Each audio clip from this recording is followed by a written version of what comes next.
ये भारतवर्ष है जिसे दुनिया कभी विश्व गुरु के रूप में जानती थी।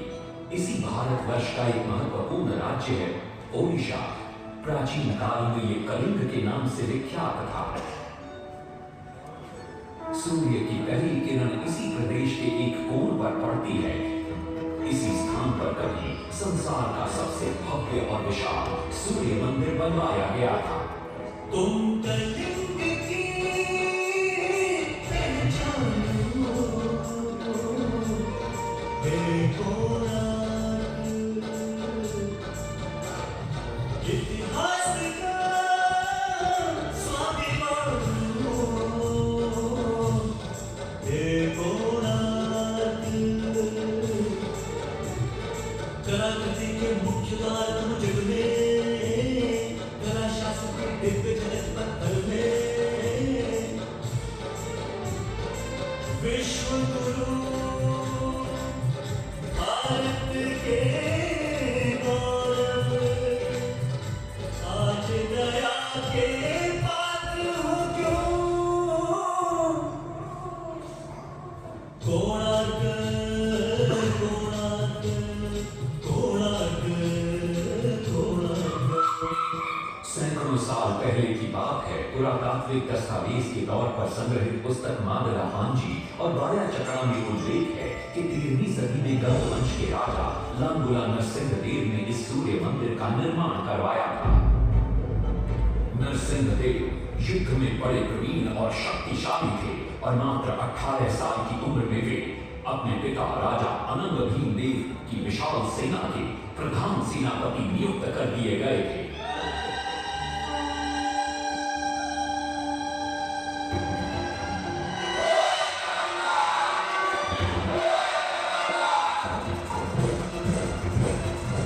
सेनापति बनने के बाद नरसिंहदेव ने अपने कुशल नेतृत्व से दक्षिण के कई आक्रमणकारी राजाओं को युद्ध में हराया।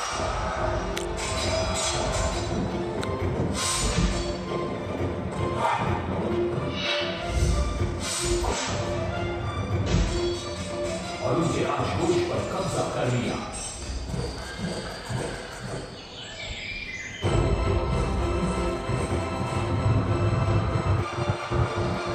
तत्पश्चात उन्होंने विजयकोंडा, जिसे आज हम वारंगल के नाम से जानते हैं,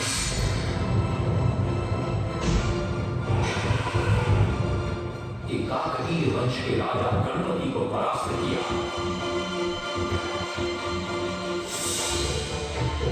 और उनके राजकोष पर भी कब्जा कर लिया। 3 वर्षों तक निरंतर युद्ध के पश्चात जब वे बहुत सारी धन संपदा लेकर गरीब लौटे तो राजमहल में उनका भव्य स्वागत हुआ।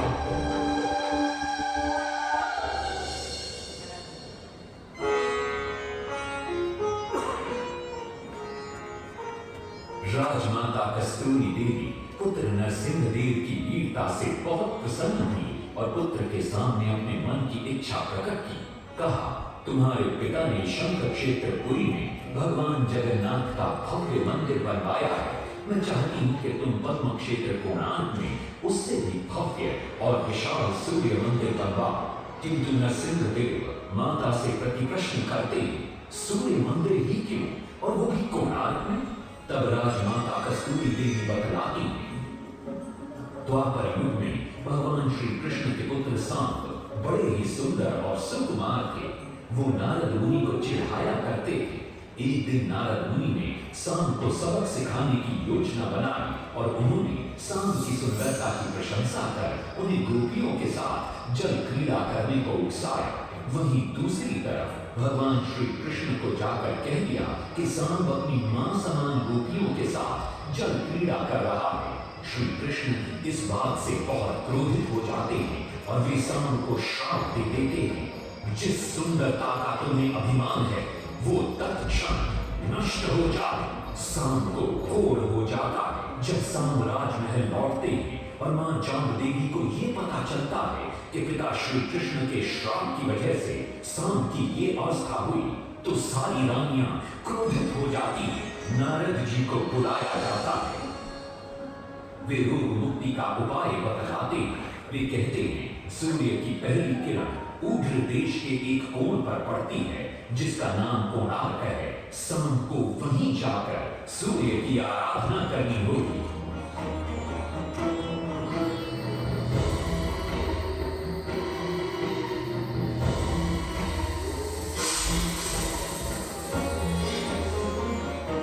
बहुत ही लंबी और कठिन यात्रा के पश्चात शाम अपने सैनिकों और सेवकों के साथ कोणार्क की चंद्रभागा नदी के तट पर पहुंचते हैं और नित्य प्रातः स्नान के बाद सूर्य की आराधना आरंभ करते हैं।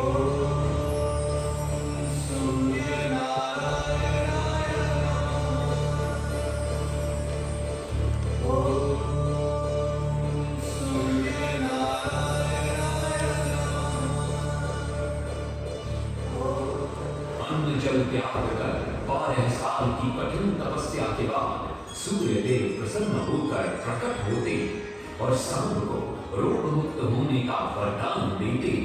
पुत्र, आज रात्रि के चतुर्थ प्रहर में स्नान करते समय नदी के तल में तुम्हें एक वस्तु मिलेगी।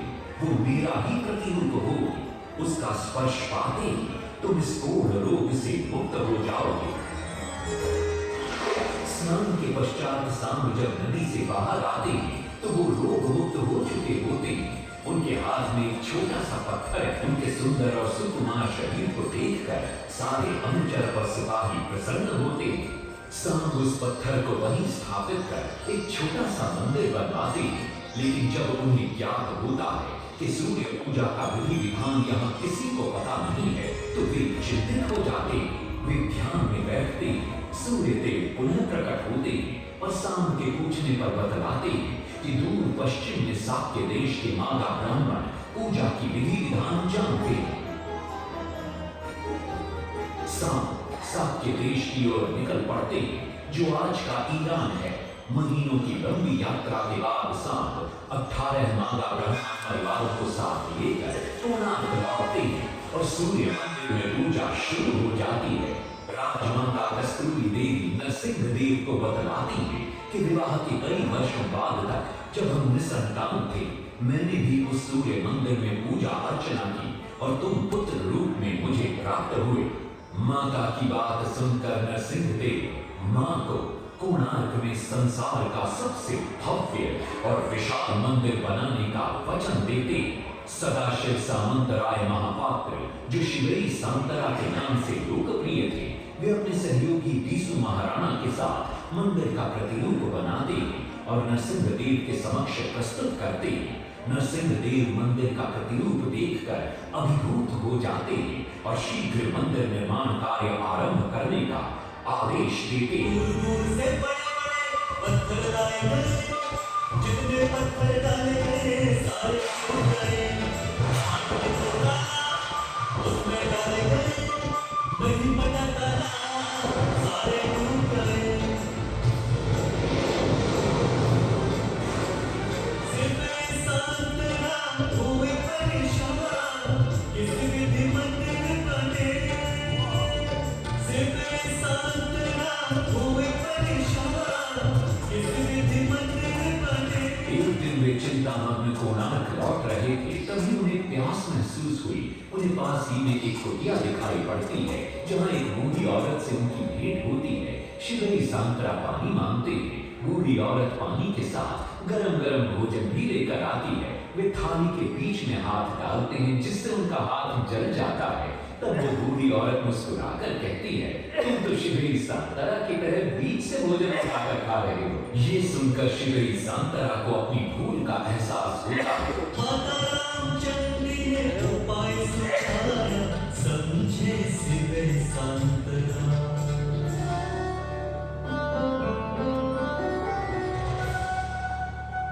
तत्पश्चात वो किनारे से पत्थर डलवाना शुरू करते हैं और मंदिर निर्माण का कार्य तेजी से आगे बढ़ने लगता है। 1200 शिल्पियों ने 12 दश मंदिर बनाया।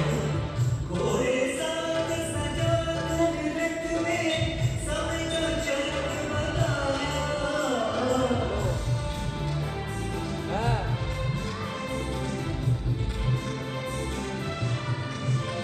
दूसरी तरफ कलिंग के उत्तर के राज्यों के राजाओं के बार बार राज्य पर आक्रमण हो रहे थे। इन आक्रमणों से क्रोधित होकर नरसिंहदेव अपनी विशाल सेना को लेकर युद्ध के लिए निकल पड़े।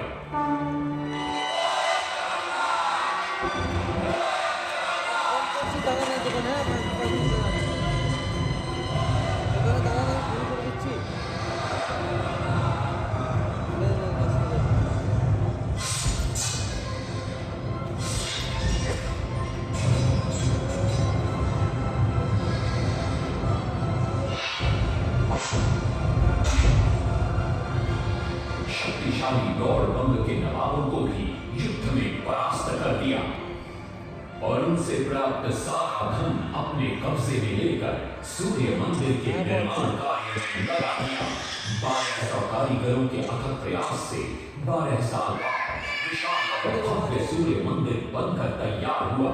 उस समय के लोगों में वास्तुशास्त्र, ज्योतिष शास्त्र और खगोल शास्त्र का जो ज्ञान था, उसे देखकर आज के बड़े बड़े वैज्ञानिक भी आश्चर्यचकित रह जाते हैं।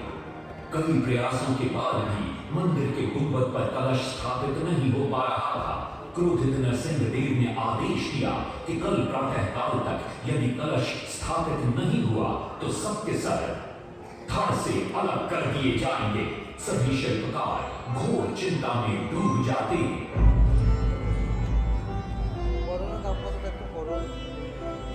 दूसरी तरफ मुख्य शिल्पकार बीसू महाराणा का 12 साल का बेटा धर्मपद सूर्य मंदिर के प्रतिरूप पर कलश बिठाकर प्रसन्न होता है और मां के सामने अपने पिता से मिलने की इच्छा व्यक्त करता है। मां अपने बागीचे के पेड़ पोटली में बांध कर देती है और कहती है, अपने कुत्ते बलिया को साथ लेकर कोणार्क जा। बलिया अपने मालिक को पहचान लेता है और बीसू महाराणा से लिपट जाता है। धर्मपद अपने पिता को प्रणाम करता है और अपना परिचय देता है। सबको चिंता में देखकर वो अपने पिता से इसका कारण पूछता है। कारण जानकर धर्मपद कहता है, अगर आप आज्ञा दें तो मैं मंदिर के गुंबद पर कलश स्थापित कर सकता हूं। श्री सांतरा धर्मपद को अनुमति दे देती। धर्मपद गुंबद पर चढ़ जाता है और कुछ ही समय के प्रयत्न के पश्चात वो कलश को स्थापित करने में सफल हो जाता है। गुंबद पर कलश स्थापित होते ही नीचे गर्भगृह में चारों दिशाओं में लगे चुंबकों के आकर्षण से सूर्य महाप्रभु की मूर्ति शून्य में स्थापित हो जाती है। सब धर्मपद को कंधे पर बिठाकर खुशी से नृत्य करने लगते हैं। तभी कुछ कारीगर इसका विरोध करते हुए कहते हैं, अगर सुबह राजा को ये पता लग गया कि इस बच्चे ने कलश को स्थापित किया है तो किसी का बचना संभव नहीं है, इसलिए धर्मपद को मरना होगा। इस बात से शिवई सांतरा बड़े क्रोधित हो जाते हैं। भीषण वाद विवाद छिड़ जाता है। ये सब देखकर धर्मपद गहरी चिंता में पड़ जाता है और वो सोचता है कि यदि मेरे जीवित रहने से इन सब का सर काट दिया जाएगा तो इससे अच्छा है कि मैं आत्म बलिदान कर दूं ताकि सबके प्राण बच जाएं। और उसी पल धर्मपद नवनिर्मित सूर्य मंदिर के शिखर पर चढ़ जाता है।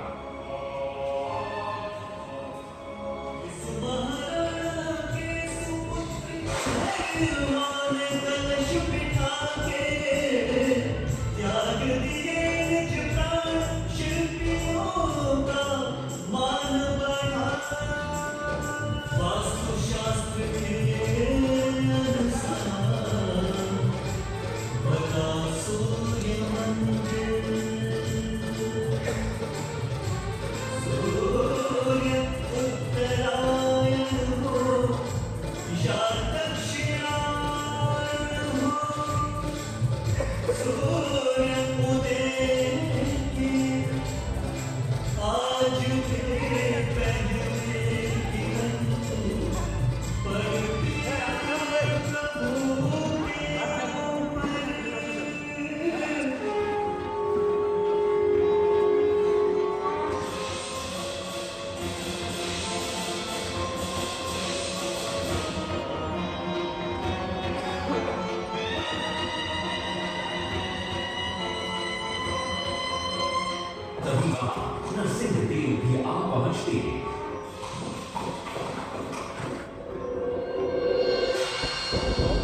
और सूर्य महाप्रभु को शून्य में स्थापित देख वे भी आनंद से भर जाते और श्री संतरा की भूरी भूरी प्रशंसा करते। वो ये भी घोषणा करते कि माघ शुक्ल पक्ष की सप्तमी को मंदिर की प्राण प्रतिष्ठा की जाएगी। लेकिन श्री संतरा कहते, राजा तिथि तो अच्छी, लेकिन मंदिर की प्राण प्रतिष्ठा के लिए ये शुभ नहीं है। किंतु राजा अपनी बात पर अड़ जाते। श्री संतरा को दुख होता है और कोई वाद विवाद किए बिना वे हमेशा के लिए वहां से चले जाते।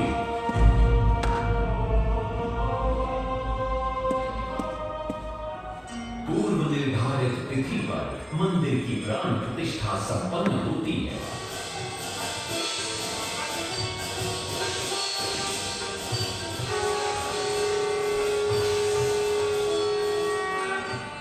लेकिन कुछ दिनों बाद अमंगल होना शुरू हो जाता है। सबसे पहले विराट सिंह की मूर्ति नीचे आ गिरती है। तत्पश्चात मंदिर की शिलाओं का गिरना भी शुरू हो जाता है। नरसिंह देव को अब समझ में आता है कि श्री सांतरा का कहना सही था, लेकिन देर हो चुकी थी। बहुत साल बाद मंदिर के आसपास जंगल उगा और ये मंदिर घने जंगलों के बीच छुप गया। जब अंग्रेजों ने जंगल के बीच इस मंदिर को देखा तो उन्होंने इसका पुनरुद्धार किया। आज आप उसी विशाल मंदिर के भग्नावशेष देख रहे हैं। ये है इस प्रसिद्ध मंदिर की कथा।